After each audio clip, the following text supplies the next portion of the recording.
తెలంగాణ యువతకి ఇక్కడ జరిగినటువంటి ఈ మొత్తము ఇనాగ్రేషన్ అవుతుందో ముఖ్యంగా ఈ పోస్టర్ ద్వారా ప్రాంతం మొత్తంగా ఇక యువత ఆత్మహత్యలు చేసుకోవద్దని ఈ బలిదానాలు ఆగాలి అనేటువంటి ఒక నినాదంతో తెలంగాణ ఉద్యమం నడవలసిన అవసరం ఉంది.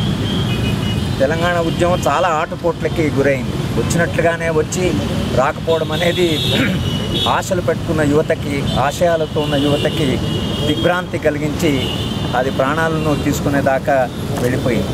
ఇప్పటికే మనం 500-600 మంది బిడ్డల్ని కోల్పోవడం జరిగింది.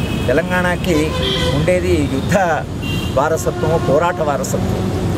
అది సమ్మక్క సారక్క దగ్గర నుంచి కెమరం భీం నుంచి నేటి దాకా తెలంగాణలో ఉండే చైతన్యమే చాలా భిన్నమైన చైతన్యం.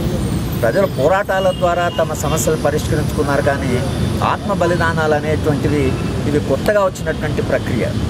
యువత తమ ప్రాణాలు ఇస్తే తెలంగాణ వస్తుందేమో అనేటువంటి ఒక నమ్మకంతో తమ ప్రాణం పోయినా మిగతా వాళ్ళంతా సుఖంగా బ్రతకాలి అనేటువంటి ఒక విశ్వాసంతో చనిపోయారు. కానీ రాజకీయాలు భ్రష్టపట్టినప్పుడు, రాజకీయాల్లో మొత్తంగా మోసమే రాజకీయాలను ప్రభావితం చేస్తున్నప్పుడు మనం ఈ రాజకీయాలను చూసి రాజకీయాల మీద మన నమ్మకం పోయి రాజకీయ పార్టీలు మనతో రాలేదనో ఎవరో రిజైన్ చేయలేదనో మనం ప్రాణాలు తీసుకోవడం అనేది చాలా పెద్ద పొరపాటు. రాజకీయాలను బట్టి మీరు పోకండి.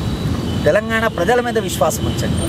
ప్రజల మీద, ప్రజల చైతన్యం మీద విశ్వాసము ఉన్నంత కాలము మనం ప్రాణాలు తీసుకోవాల్సిన అవసరం లేదు. ప్రపంచ చరిత్ర నిండా ప్రజలు తమ ఉద్యమాల ద్వారా తమ సమస్యలు పరిష్కరించుకున్నారు. ఏ ప్రజా యుద్ధం కూడా ప్రపంచ చరిత్రలో ఓడిపోలేదు. తాత్కాలికంగా ఓడిపోవచ్చు, కానీ అంతిమంగా ప్రజా యుద్ధాలు గెలుస్తాయి అని మానవ చరిత్ర మొత్తంగా మనకి అది స్పార్టకస్ దగ్గర నుంచి నేటి వరకు పోరాటాలు గెలుస్తాయి. ఆ పోరాటాల్లో భాగం కావాలి. మనము చనిపోతున్నామో లేకపోతే మనం ప్రాణం తీసుకుంటున్నామంటే రాజకీయాల విశ్వాసం పోవచ్చు, కానీ ప్రజల మీద విశ్వాసం పోయినట్లే కదా. ప్రజల చైతన్యం మీద విశ్వాసం పెట్టి ఈ ఉద్యమాన్ని ముందుకు తీసుకుపోవాల్సిన అవసరం ఉంది. కనుక తెలంగాణ యువతకి ఈరోజు ఇక్కడ మేమందరము చేస్తున్నటువంటి విజ్ఞప్తి ఏమిటంటే, పోరాటంలో భాగం కాండి, ఆత్మహత్యలు చేసుకోవద్దు. ఇది నినాదంగా తెలంగాణ ఉద్యమము, అన్ని రాజకీయ పార్టీలు, అన్ని ప్రజా ఉద్యమాలు, ప్రజా సంఘాలు కూడా జీతే రహో అనేటువంటి, లడితే రహో, ఈ రెండు నినాదాలు. ఒకటి, మీరు బ్రతకండి, మీరు పోరాటం చేయండి. పోరాటంలో ప్రాణం పోతే అది వేరే విషయం, కానీ మీరు ఎక్కడో నిలబడి ఎక్కడో వెళ్ళి ఢిల్లీలో వెళ్ళో లేకపోతే హైదరాబాద్లో చనిపోతే ఈ రాజకీయ నాయకుల మీద దాని ప్రభావం ఉంటుందని మీరు అనుకుంటే చాలా పొరపాటు. ప్రజలు బాధపడుతున్నారు. రాజకీయ నాయకులు ఏమనుకుంటారో మనకు తెలియదు, కానీ తెలంగాణ ప్రజలు వాళ్ళ తల్లిదండ్రుల రోదన, తెలంగాణ ప్రజల ఆవేదన ఏదైతుందో దాన్ని వాళ్ళు అర్థం చేసుకోవాలి.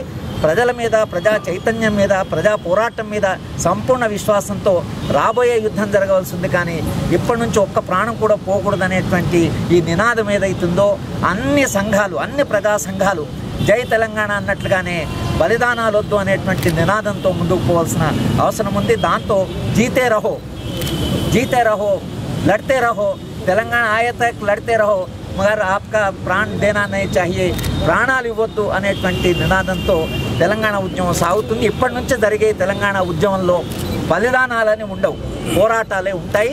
తెలంగాణ తప్పకుండా వస్తుంది.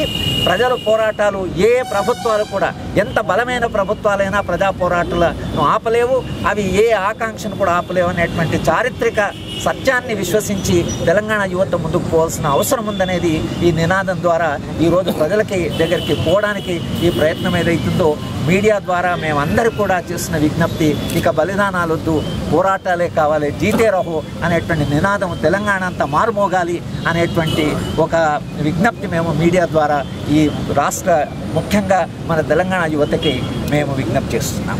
జై తెలంగాణ.